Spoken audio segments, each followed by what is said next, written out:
आपका स्वागत है यूरेका पे। लास्ट वीडियो में हम आपातकाल की पृष्ठभूमि के बारे में चर्चा कर चुके हैं कि किस प्रकार से देश में क्या सिचुएशन थी और आपातकाल क्यों लगाया गया। उस समय के राजनीतिक, आर्थिक जो परिस्थितियां थी उन चीज़ों के बारे में हम चर्चा कर चुके हैं।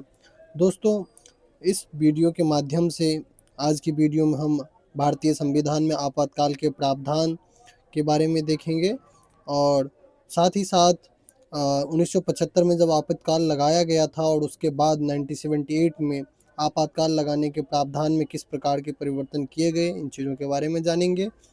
और हम देखेंगे कि किस प्रकार से 1975 में जो घोषित आपातकाल का परिणाम एवं सरकार द्वारा उठाए गए जो कदम थे कि आपातकाल के दौरान जो है सरकार ने किस प्रकार के कदम उठाए 1975 में, और साथ ही साथ आपातकाल के समय जो संवैधानिक संशोधन किए गए, इन चीज़ों के बारे में भी हम देखेंगे। और ये सभी संशोधन अत्यधिक महत्वपूर्ण है, जिसमें कि 38वां संविधान संशोधन और 39वां संविधान संशोधन और 42वां संविधान संशोधन इसका प्रमुख है। तो दोस्तों, आइए हम एक-एक करके नोट्स के माध्यम से इन सभी तथ्य को समझते हैं। और आपको मैं जानकारी के लिए बता दूं कि ये नोट्स एनसीईआरटी आधारित है, पूर्ण रूप से एनसीईआरटी से ही बनाया गया है। और ये खास करके 12th क्लास के बोर्ड के स्टूडेंट के लिए, और यदि आप किसी कॉम्पिटिटिव एग्ज़ाम की तैयारी करते हैं तो आपके लिए महत्वपूर्ण है।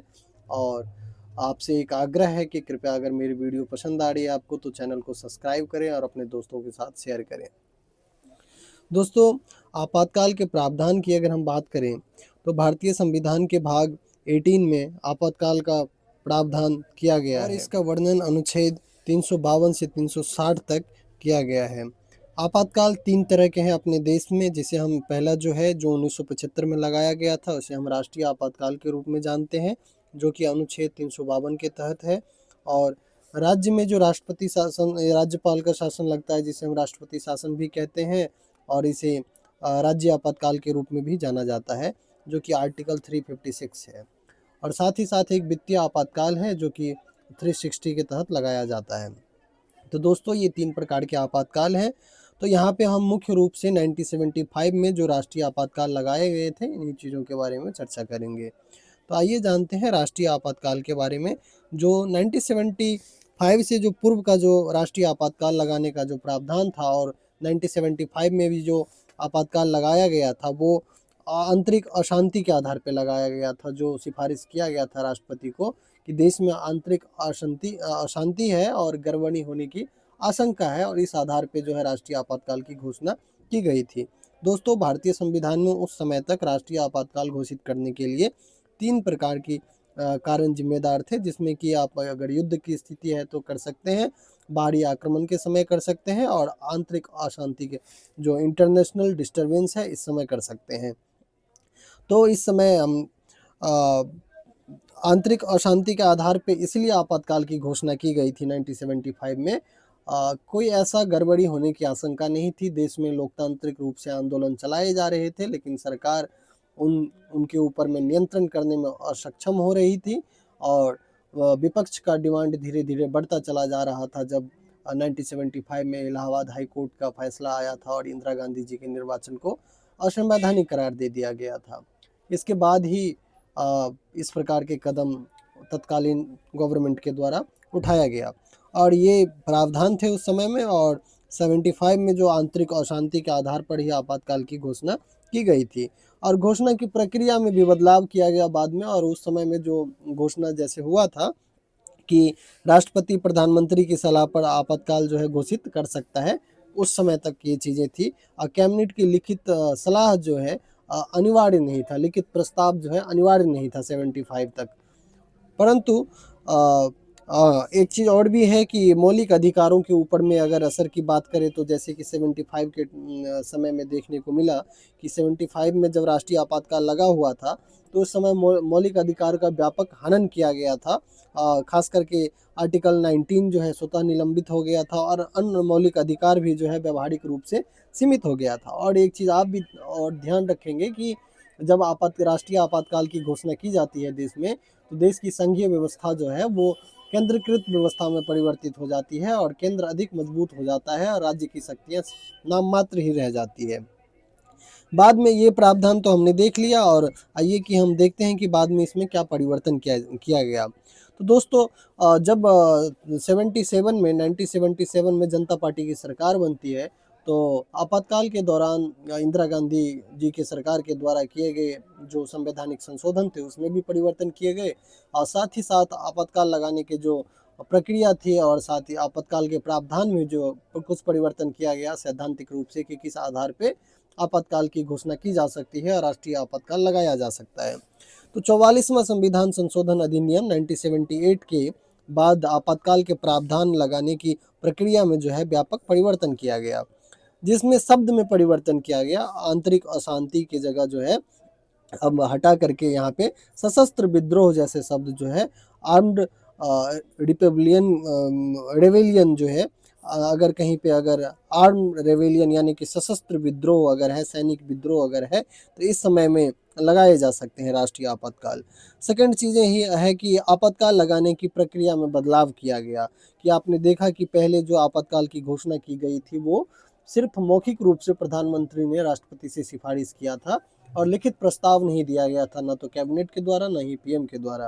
परंतु 78 में जो बदलाव किए गए इसके तहत ये इसमें प्रावधान किया गया कि आपातकाल की घोषणा जो की जाएगी अब इसके लिए कैबिनेट की लिखित सलाह जो है अनिवार्य कर दिया गया। राष्ट्रपति जब तक लिखित रूप से कैबिनेट जब तक लिखित रूप से राष्ट्रपति को प्रस्तावित नहीं करेगा आपातकाल के लिए, तब तक जो है आपातकाल की घोषणा नहीं की जा सकती है।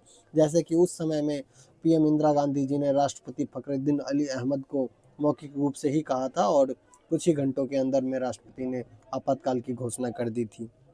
मौलिक अधिकार की अगर हम सुरक्षा की बात करें तो दोस्तों, जैसे कि हम देखा था ऊपर हमने कि 75 तक ये प्रावधान था कि मौलिक अधिकार अत्यंत सीमित हो गया था, ना के बराबर था। मौलिक अधिकार का हनन भी किया गया और 75 के राष्ट्रीय आपातकाल के दौरान, और आर्टिकल 19 जैसे प्रावधान भी जो है वहाँ पे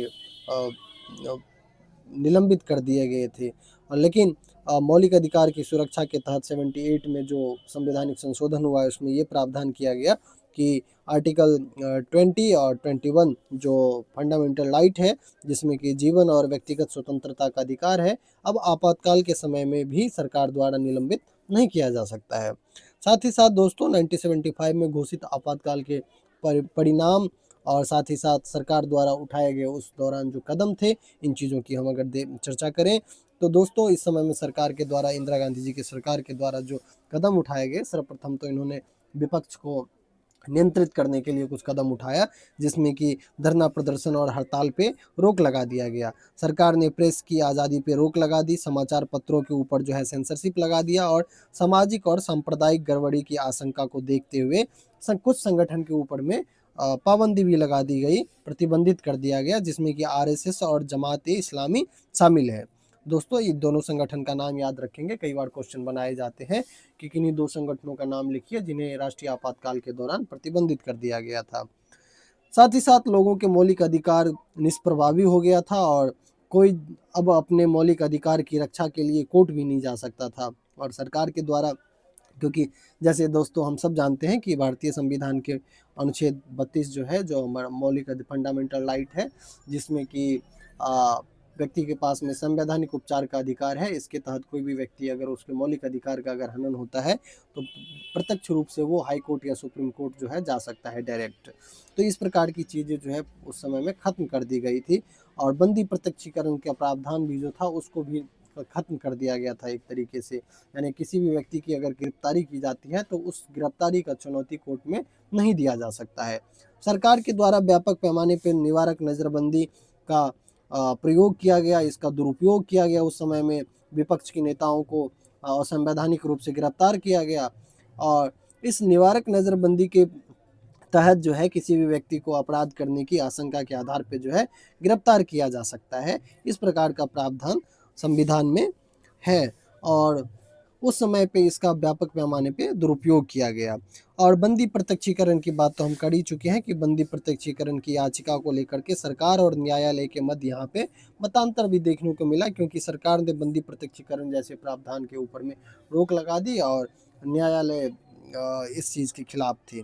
अब साथ ही साथ दोस्तों आपातकाल के दौरान अखबार एवं पत्रिकाएं की अगर हम बात करें कि मीडिया का तो एक महत्वपूर्ण योगदान होता है समाज में, तो प्रेस सेंसरशिप जैसी बात आपने सुना होगा, जो आपातकाल के ये ब्रिटिशर्स के टाइम पे लगाया जाता था अखबार के ऊपर में, जब राष्ट्रीय स्वतंत्रता संग्राम चलता था, ताकि स्वतंत्रता सेनानियों की आवाज़ को दबाया जा सके। और ठीक उसी प्रकार से आपातकाल के दौरान विपक्ष की आवाज़ को दबाने के लिए, लोकतंत्र की आवाज़ को दबाने के लिए सरकार के द्वारा कदम उठाया गया, प्रेस सेंसरशिप लागू किया गया। और इस समय पे अगर कुछ एग्जाम्पल देखें तो इंडियन एक्सप्रेस और स्टेटमेंट जैसे अखबार ने प्रेस पर लगी सेंसरशिप का जो है विरोध भी किया। सेमिनार और मेन स्ट्रीम जैसी पत्रिका जो है बंद हो गई इस समय में। और साथ ही साथ अगर हम देखें विरोध प्रदर्शन करने का एक अलग तरीका भी देखने को मिला, जो कि आज़ादी के समय में भी देखा था हमने कि किस प्रकार से जालियांवाला हत्याकांड के बाद में आपने सुना होगा कि रविन्द्रनाथ टैगोर जी ने अपना नाइटहुड की उपाधि वापस कर दी थी ब्रिटिश गवर्नमेंट को। इस समय में आपातकाल की घोषणा के बाद भी कुछ ऐसी चीज़ें देखने को मिला अपने देश में कि उस समय पे पद्म भूषण सम्मानित कन्नड़ लेखक जो शिवराम करांत थे, और साथ ही साथ जो पद्मश्री से सम्मानित हिंदी लेखक फडणवीस नाथ रेणु जी, इन्होंने अपना सम्मान जो है सरकार को वापस कर दिया। दोस्तों साथ ही साथ आपातकाल के समय किए गए संवैधानिक संशोधन की अगर हम बात करें तो ये भी अत्यंत महत्वपूर्ण हो जाता है, जो कि काफ़ी विवादास्पद संशोधन था ये। तो आपातकाल के दौरान किए गए 38वें, 39वें और 44वें संशोधन ने कार्यपालिका और संसद की शक्तियों को बढ़ाकर न्यायपालिका और नागरिक स्वतंत्रता को कमजोर किया, जिससे भारतीय लोकतंत्र को गंभीर क्षति पहुंची। दोस्तों अगर हम 38वां संविधान संशोधन 1975 की बात करें, इसके मुख्य प्रावधान की बात करें, तो राष्ट्रपति द्वारा घोषित आपातकाल को न्यायालय में चुनौती नहीं दी जा सकती है, ये प्रावधान किया गया। साथ ही साथ राष्ट्रपति के आदेश को न्यायिक समीक्षा जो जुडिशियल रिव्यू है, इससे बाहर कर दिया गया। और इसके महत्व की अगर हम चर्चा करें तो इस संशोधन ने न्यायपालिका की शक्ति को कमजोर किया और कार्यपालिका को अत्यधिक शक्तिशाली बना दिया। इस दृष्टिकोण से ये काफ़ी विवादास्पद जो है, ये न्याय जुडिशियल रिव्यू की वजह से काफ़ी दोनों ही आप प्रावधान देख सकते हैं, चाहे वो जुडिशियल रिव्यू हो या फिर आपातकाल को न्यायालय में चुनौती नहीं दी जा सकती है, दोनों ही अत्यंत विवादास्पद मुद्दा था। दोस्तों अगर हम 39वां संविधान संशोधन की बात करें, इसके अगर मुख्य प्रावधान को देखें कि क्या किया गया, कि इसमें ये प्रावधान था कि प्रधानमंत्री, राष्ट्रपति, उपराष्ट्रपति और लोकसभा अध्यक्ष के चुनाव को न्यायालय के अधिकार क्षेत्र से बाहर कर दिया गया। यह संशोधन इलाहाबाद हाईकोर्ट के फैसले, जिसमें कि इंदिरा गांधी जी के चुनाव को अवैध ठहराया गया था, की वजह से किया गया था। और अगर इसकी महत्व को हम देखें तो लोकतंत्र और निष्पक्ष चुनाव भावना को इससे ठेस पहुंची इस प्रकार से। दोस्तों 42वां संविधान संशोधन जो कि अत्यंत विवादास्पद था और अत्यधिक महत्वपूर्ण है आपके एग्जाम के दृष्टिकोण से, इसमें इसे जो है मिनी कॉन्स्टिट्यूशन का नाम दिया जाता है। और इस संशोधन का 3 मुख्य वजह था। न्यायपालिका के फैसले से सरकार असंतुष्ट थी, खासकर केशवानंद भारती केस 1973 को लेकर के सरकार संसद को सर्वोच्च बनाना चाहती थी और आपातकाल के समय सत्ता का जो है केंद्रीकरण करना चाहती थी। इस प्रकार से अगर देखें जो 42वां संविधान संशोधन है, इसमें क्या मुख्य प्रावधान किए गए थे, तो दोस्तों संसद की शक्तियों में वृद्धि की गई। पहला प्रावधान तो ये था।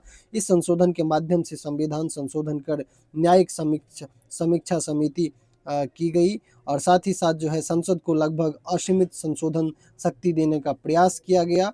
और साथ ही साथ संसद का कार्यकाल जो है 5 वर्ष से बढ़ा करके 6 वर्ष कर दिया गया था। अगर हम देखें सेकंड चीज़ कि न्यायपालिका की शक्तियों में कटौती की गई। इसमें उच्च न्यायालयों की जो न्यायिक समीक्षा, जो जुडिशियल रिव्यू की जो शक्ति थी, वो चीज़ें खत्म कर दी गई और प्रस्तावना में परिवर्तन किया गया। ये अत्यंत महत्वपूर्ण है और कई एग्जाम में यहाँ से क्वेश्चन बनाए जा चुके हैं। दोस्तों प्रस्तावना में 3 नए शब्द जोड़े गए, एक सोशलिस्ट, सेकुलर और इंटीग्रिटी, समाजवादी, पंथनिरपेक्ष, अखंडता।